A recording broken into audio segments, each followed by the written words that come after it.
with this new setup we've got, I've barely got a moment to sip my tea and swallow it before we're back on again. You have your tea, and I'll read this. You just carry on. Yeah, shall I? Yeah, do that. He's one of the busiest men in show business. In fact, he's rarely off our screens. After a guest slot on Doctor Who, he was given his own spin-off show, of course, Torchwood. It's just been recommissioned for a second series.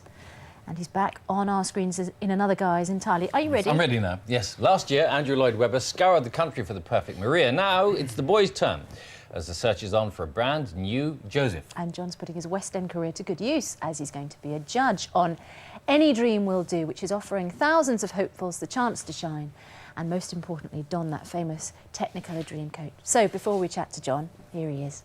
Let's take a look at some of those hopefuls. He could, if he, you know, and we said to him, you have to be physically fit. It doesn't mean that you have to be skinny. And I know we took some flack in one of the newspapers last week about that. And what we were saying, we did not say that you couldn't be a heavy or any, you know, sort of fuller figured. And because I'm a firm believer that you can be healthy and still have a little bit of, you know, a little bit of weight on yourself, and that's perfectly fine. And we said to him, you know, you just have to get yourself in shape. That means able to perform 8 shows a week. And, you know, you just have to watch and see what happens. So, I mean, the first guy comes out, just blows you away with his voice. Yeah. So how does the standard hold up? We have, you're going to see a process from Saturday, you know, Saturday night on BBC1. You're going to go through, we start at the regionals of about, I think it's between 6,000 and 8,000 people.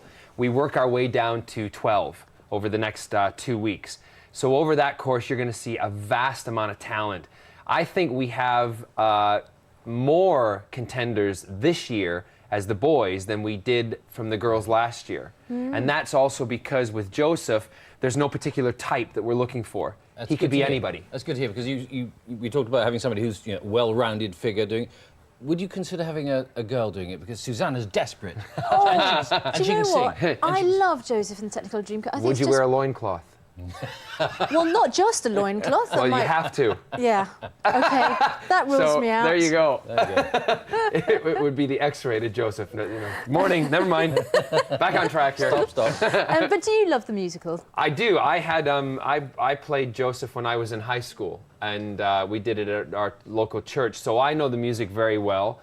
And as does the rest of the country. This was, you know, it's kind of the people's musical, Joseph. When it was written by Andrew and Tim as a school project, they didn't have a complete show, and the people then saw it, wanted more and more and more, and it became this kind of British phenomenon. If you ask anybody in the UK, do they know a song from Joseph, they'll be able to say yes.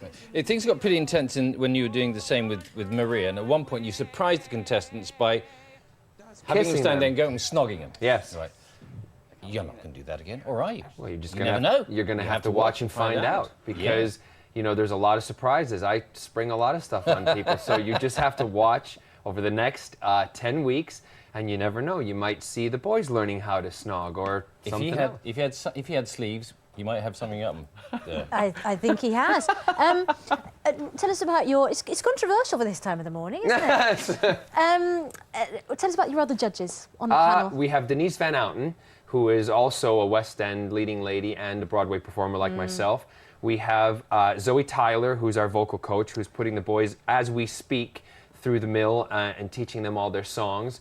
We have Bill Kenwright, who is one of the West End's leading musical producers. He's produced more musicals than any other producer, you know, in the West End. And we also have Sir Andrew Lloyd Webber himself. And Andrew is, you know, our you know, center figure, and also our, he'll appreciate me saying this, our comic figure, because I love Andrew, because he likes to poke fun at himself, which is just great, absolutely great. It's all good business for him, though, too, isn't it? Well, it is good business for him, but deservedly so. He's written some of the best musicals that have promoted, you know, Brit. Series? There is going to be another series. We start filming that at the end of April, and it will take us through to November, which is, you know, quite a long shoot. But I'm looking forward to it, because they've tweaked some things. You know, Jack obviously is back with full force, and you know, you'll see some changes in him, which is really, really good, because he has, when you see him in Torchwood, he will have come back from his stint on Doctor Who. So I know it's confusing, but you know, Time and space. How do you, well, talk about time and space. How do you find time to fit all this stuff in? Because you're talking about Torchwood, you're talking about this series. Yeah. You were on the Eurovision program, whose name just escapes me. Yeah, just, making your mind up. Making your mind up. Yep, which we made our mind up for Scooch. And you laugh, but I think it was a good choice. We're flying the flag. Yep, see? Know the tagline already. No, excellent. It's just a slightly controversial announcement, but...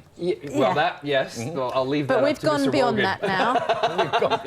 You've got that. You've got tons of other stuff that you're involved in. You're a busy, busy You're a very man. busy person. Yeah, I love to work. And the reason I came in this industry and started to do what I do and was trained to do it is because I enjoy what I do.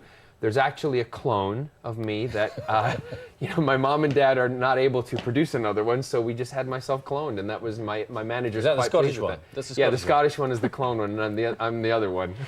You were talking to Freema, weren't you? Yeah. Doctor Who's new assistant. Lovely girl. Are the audience going to take to her as, because they took to Billy in a major way? I think they will, because Freema's completely different than Billy, and Freema stands up to the Doctor a little bit, whereas everybody else has kind of followed the Doctor. Martha, the character, stands up to the Doctor, and if she doesn't like something, she says to him, which is really kind of cool. And she said, we all thought it was a kiss in the first episode. It's not. She says it's a genetic transfer.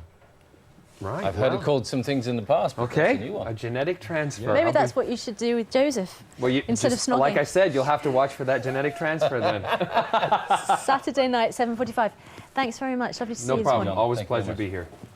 11 minutes past 9. That's almost all from us, isn't it? Yes. Here's the weather with Matt.